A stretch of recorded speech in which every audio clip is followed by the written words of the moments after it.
Good evening. After 2 long years, the Sacramento Asian Pacific Film Festival is back. We'll tell you all about it coming up.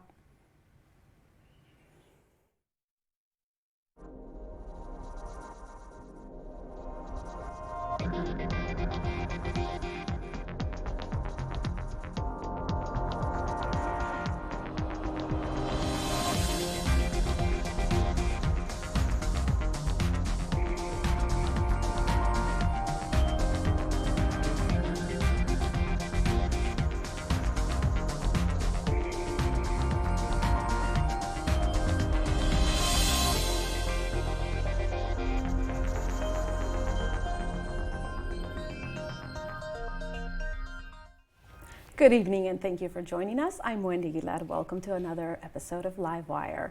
We have an exciting show today. After 2 long years, 2 years of hiatus, it is back. Next weekend is happening. The Sacramento Asian Pacific Film Festival will be taking place next Saturday and Sunday, May 21st and 22nd. And here to share a little bit more information, we have Jason Young. Tell us a little bit about it. Thank you very much for having me, Wendy. We can't be more excited. The Sacramento Asian Pacific Cultural Village was started in 2013, and we had our first film event in 2014. But as you alluded to, we've all been waiting. You know, we had to put ourselves on hiatus, and COVID did take us on a detour. But we are coming back next weekend, the 21st and 22nd, at the Sophia, home of B Street Theater. We couldn't be more excited to bring these really important films and fun and exciting films as well to the Sacramento region. That's exciting. So you guys started in 2014. There's a lot of people who moved to the Sacramento area in the last few years that probably don't know about this festival. Tell us a little bit about the history and why this is so important. Yeah, thank you for asking. You know, I'm from Sacramento. I'm 5th generation Chinese on my dad's side and 3rd generation on my mom's. Grew up here right in Greenhaven, the Greenhaven Pocket area.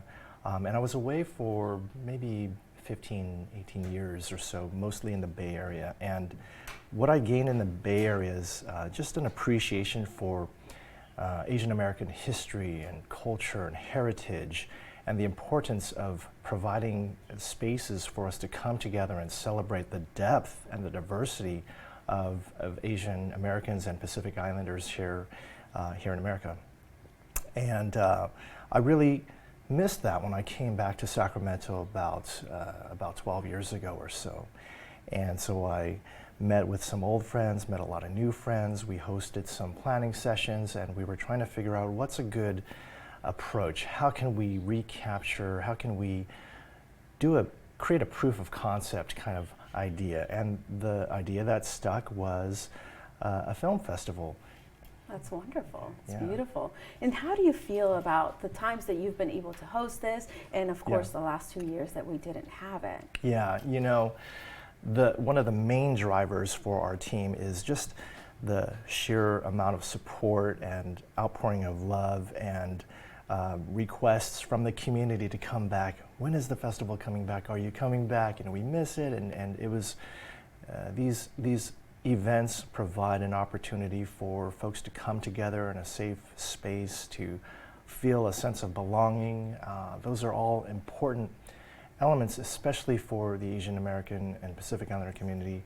At this time, a lot of folks are feeling Asian American hate against Asian Americans, some unfortunately even violent incidences.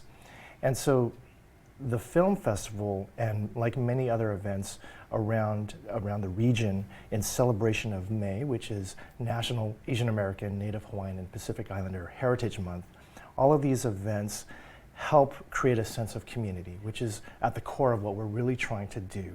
Putting films center stage, talking with filmmakers, putting these projects out there to help create a sense of community through the arts.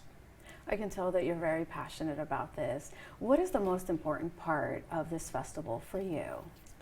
Wow. I think that each year collaborating with our team members, our cast and crew, we like to call them, that sense of community is really important, to see the smiles on the faces of folks, to to really delve into stories that touch on different aspects of our lives, and to put that on the screen, to have folks come together under one roof and experience it.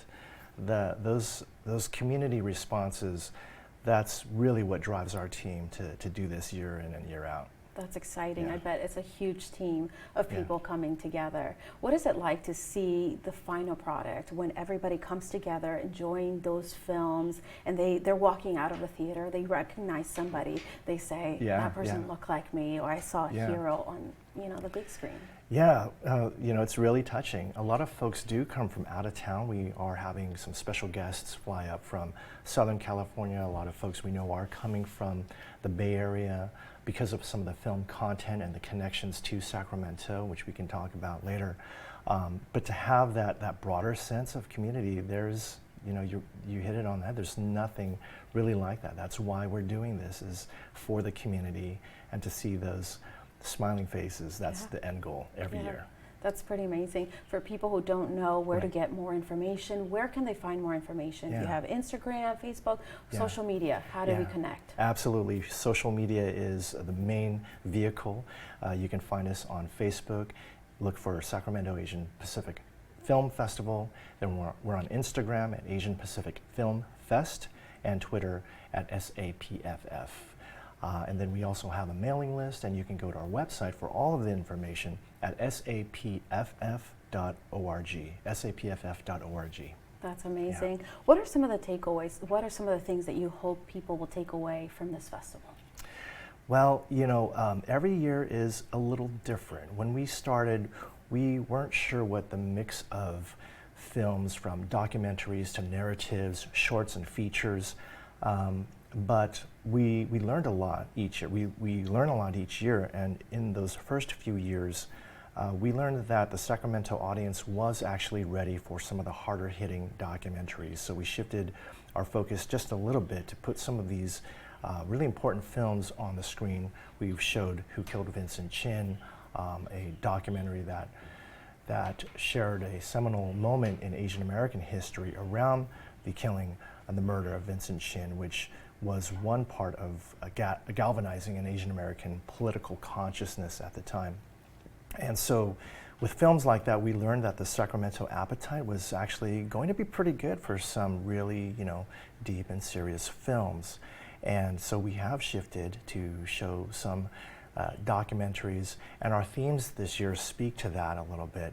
So our themes include Black and Asian solidarity. For one, it's really important as we, as Asian Americans, as APIs, look at ways that we can protect and provide for our community. We also have to recognize the continuum of oppression against Black people in this country, and also address where we can anti-Blackness within our own communities as well. So Black and Asian solidarity is one thread. Food and family is another thread of films for this year. Justice and courage is another, looking at films that tackle topics of civil rights and justice. And then a fourth thread, which in a way permeates a lot of the films, is culture and belonging. And so those four themes are how we're approaching our lineup for this year. That's amazing. Who gets to pick these films? We have a small team. Most years we might have a competitive-based film festival. This year we're primarily programming it ourselves, due to a lot of factors, but time and a lack of that. When we're looking at producing events in COVID times, the environment looks completely different. We've had some challenging moments just trying to get through where can we find the resources, where can we land our festival this year. And so we have a great partner that has been welcoming us with open arms. It's, as I mentioned, the Sophia home of B Street Theater. They're at 27th and Capitol. And they may not have been the kind of first stop for films in the past, but we are partnering with them to help show the audience and the community that it is a viable place for film events like this. I think that this will be the largest film event of its kind at the Sophia to date. So we're really excited about that. We're really excited about our partnership and how their theater management team and operations and marketing team have really embraced us and are excited with us to tell the stories of Asian Americans and Pacific Islanders. What an exciting time. What an exciting time. So this is happening next Yes. Saturday. Yeah. Tell us a little bit about the address and information of where it'll be taking place. Right. So the Sophia, home of B Street Theater, it's kind of like the new home for the B Street Theater, not on B Street anymore, so don't go down to B Street. It is at 2700 in Capitol, Sacramento 95816. And you can find out more about B Street Theater and also their concurrent programming and their theater programming. You can find out more about them at bstreettheater.org. Theater is THEATRE. Got it. Yeah. Perfect. And of course, we can find more information on your social media accounts, which are again. That's right. So we're on Facebook, Sacramento Asian Pacific Film Festival. We're on Instagram at Asian Pacific Film Fest, and then Twitter at SAPFF, and then of course our website. That's kind of our central hub. You can purchase tickets, you can look at the schedules, you can learn about the films, you can sign up for our mailing list, and you can decide to contribute and donate to the organization to help keep us going. Why is it important for you guys to get these donations? Yeah, you know, to put on a festival of any kind, it takes resources, financial resources, and every year and every event is different, but in these times it's been really challenging. So financial contributions really help us honor the filmmakers that we are highlighting, honor our talent and our support, our crew, pay for the venue itself. We're grateful for the partnership, but of course there are going to be extra costs and other aspects. So keeping our budget tight, keeping our financials in order, contributions go directly to making it happen. Got it. Yeah. Fantastic. And you have two options for people who can show up in person. You could also do some of these films online. That's Is that right. possible? That's right. So not only can you see the films in person, but if you're not able to make it or if you're not in town during the 21st and 22nd, you can still go to our website and we'll be posting our video on demand selection. So a number of these films will be available to watch from the comfort of your own home. That's exciting. So there's no excuse. No excuse. Anyone at any point can just log on and Yes. watch these films. Can log on and From be a part wherever. of it. Mm-hmm. It could be wherever. Yeah. Okay, fantastic. What about tickets? Where can people find tickets? Right. So you can find tickets at our website, sapff.org, and you'll find a listing. You can choose a specific film to watch. We have 9 screenings this year. You can purchase one screening, alternate screenings. You can decide to sit there in the theater with us and hang out all day by purchasing a day pass, either Saturday or Sunday. And then you can also purchase at a greater discount a full festival pass.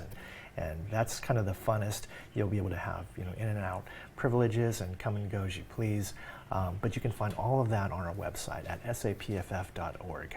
That's fantastic. Well, don't forget to check out that website. I know that there's so many films. I want to ask about some of your favorite Sure. films, what we can expect, and of course, you're going to have a special guest coming in as well. Yeah, that's right. So I mentioned earlier that a lot of these films do have Sacramento ties.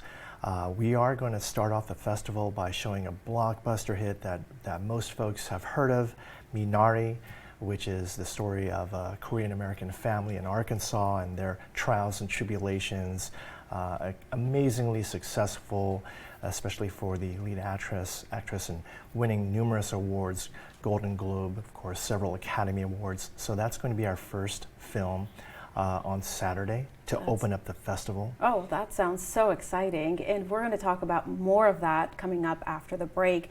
Also, a very special presentation that's taking place on Sunday. You don't want to miss it. Stay with us. We'll be right back.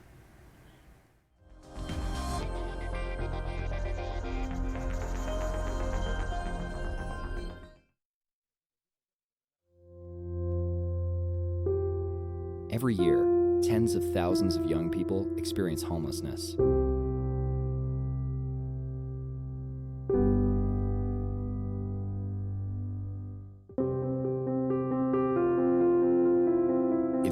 or someone you know needs help, 1-800-RUNAWAY can provide support and connect you to the right resources.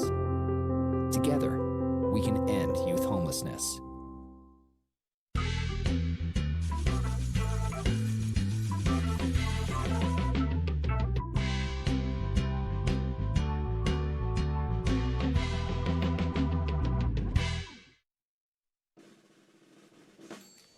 So there you are. It's flu season, and you're over 65 like me. You might be forgetting something serious. Your annual flu shot.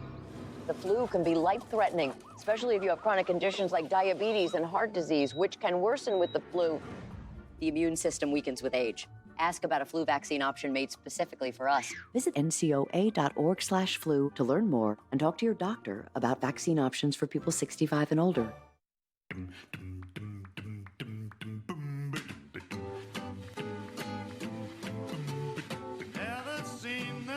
There's a quiet battle happening on our streets. Pedestrians are acting indestructible. And drivers act like they own the road.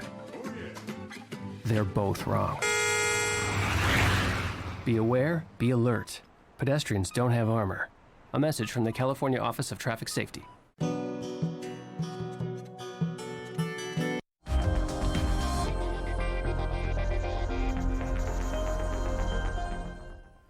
Welcome back, and thank you for joining us on LiveWire. We have a very exciting show because we're talking about the Sacramento Asian Pacific Film Festival. So many films. What are you most excited about with these films? Right. Well, some standout films feature folks in the community, from the community, and tell the story of specific struggles. One in particular, our closing night film, is Free Chul So Lee, and it tells the story of a Korean American immigrant who was wrongly accused for a murder. And he was, sentenced, but there was a Sacramento-based journalist, K.W. Lee, at the time, and he was an investigative journalist for the Sacramento Observer.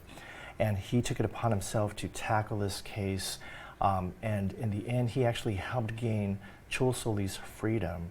And so we're hoping to honor him at this reception for our closing night film, Free Chul So Lee. We're really excited to have him and his supporters and family members, attorneys, and other journalists who worked on this case, which really itself galvanized the Asian American community and brought folks from both sides of the country together to look at what it means to be Asian American. This was in the 70s and 80s.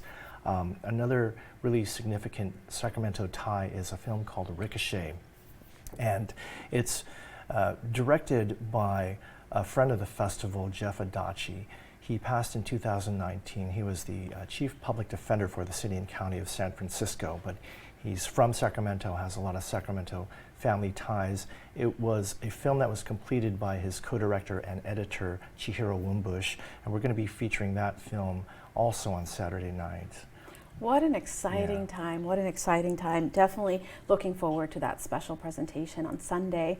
But talk a little bit, you wanted to add a little bit about the Culture Fest. Sure. So we were talking about the genesis of the Sacramento Asian Pacific Cultural Village and why this idea is so important. We have the numbers of Asian and Pacific Islanders here in the region. We, I think, have the political will and the interest. We have a lot of very successful and up-and-coming political leaders and electeds. And we have a lot of community organizations, but not one that focuses on arts and culture per se in a broad manner that I would love to see here in Sacramento. So that's the goal of the Sacramento Asian Pacific Cultural Village, which presents events like the Sacramento Asian Pacific Film Festival. And so last week we had the pleasure of partnering with The Creative Space. They are a small business, a small Asian-owned business out of Sacramento's historic Japantown. And we, a few months back, decided to partner to create another festival for the community in May, being again Asian American, Native Hawaiian, and Pacific Islander Heritage Month. And so we created and mounted Asian Pacific Culture Fest. And it was an amazing event with more than 80 arts and craft vendors inside, a performing arts stage with 12 performing groups and vocalists. We had Jordan Segundo from Good Day Sacramento. We had the Wilton Rancheria Tribal Council provide a land blessing for the event.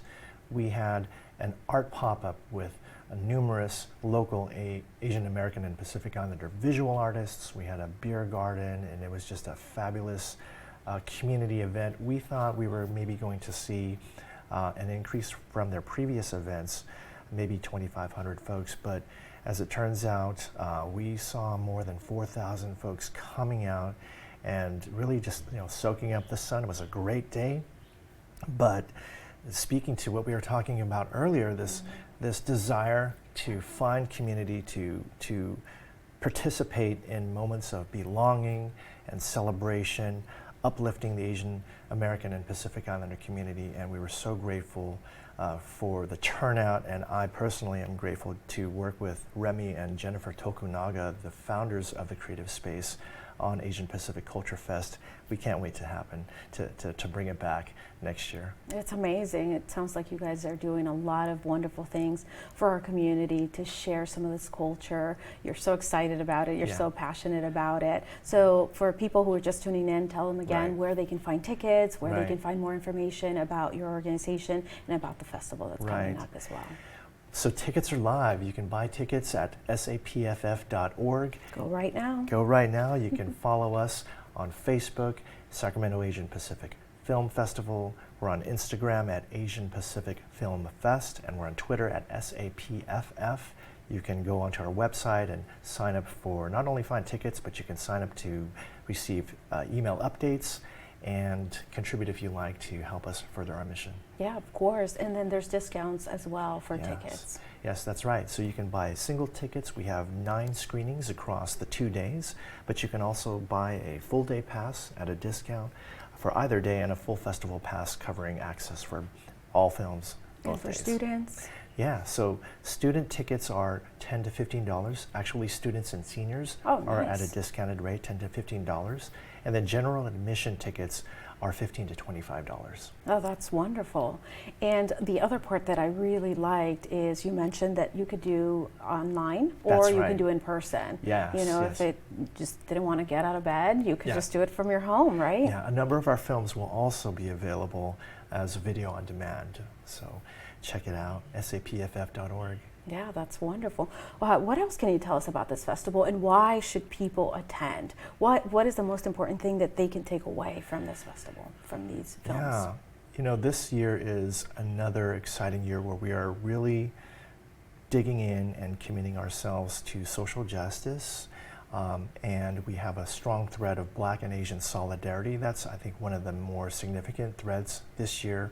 Of course, we have fabulous films about food and family, but a lot of our films will look at what it means to be Asian American, what it means to be Asian and Pacific Islander in the United States, and again, along this continuum of racial tension that Black Americans have borne the brunt of.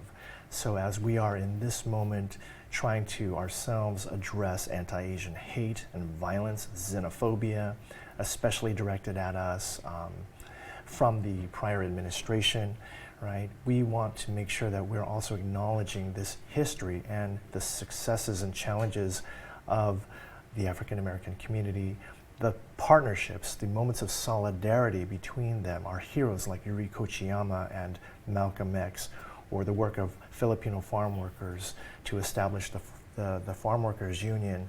Throughout our history, we have had these moments that they don't teach about in school, right? Not always, right? We're trying to get there. But it's important to tell these stories, to celebrate these moments of solidarity. We have a film on reparations by John Osaki, a Japanese American, and our film panel will discuss what it means to fight for reparations on behalf of Black Americans with members of the Black community here locally. So these are all really exciting directions for our film festival to head in, and we're grateful that the community is receptive to that as we kind of challenge ourselves to maybe address harder topics sometimes. how do we address anti-Blackness within Asian communities, right? Well, how do we address anything? It's by coming together, talking about it, sharing in these moments, and that's what the film festival does. Maybe not during the film, right? And we're not having a sidebar conversation, but you know, as you're moving through after the film and in the lobby, and as you're going about your life, and in different spaces, maybe it's the grocery store. I think that these films have a life that we can't expect or anticipate, but we know that they're having an impact out there, and that's the most important thing. That's amazing. The panel that you mentioned, people can ask questions? Yes, absolutely. Okay. Wonderful. Yeah. And is that going to be live as well, or just in person? Actually, it will be live. We are proudly partnering with Access Sacramento to see that we can make that live. That's our goal. We'll have a few panel discussions for some of the films. Some of the films will also have post-film Q&As. That's wonderful. Well, no excuse. You can make it online, you can go in person, you can find your tickets. There's still tickets available, so you must go online and purchase the tickets. That's Remind right. them one more time where they can find those tickets. Tickets are live. Go to sapff.org. What an exciting time. What are you most excited about for next weekend? You're counting down. Yeah, counting down. I'm most excited about community. Yeah. Yeah. Being together again, Being right? together after so long, and seeing those returning guests celebrate with each other, people finding old friends, you know, and knowing that we are facilitating that and that we are helping make that happen. That's very gratifying. That's wonderful. And of course, we are excited to be in a theater, to be together again, to come together again. So be sure to check it out next weekend, 21st and 22nd, the Sacramento Asian Pacific Film Festival. It is going to be wonderful and fun for everyone, fun for the whole family, and online and live as well. Thank you so much for joining us today. I'm Wendy Aguilar. Have a good night.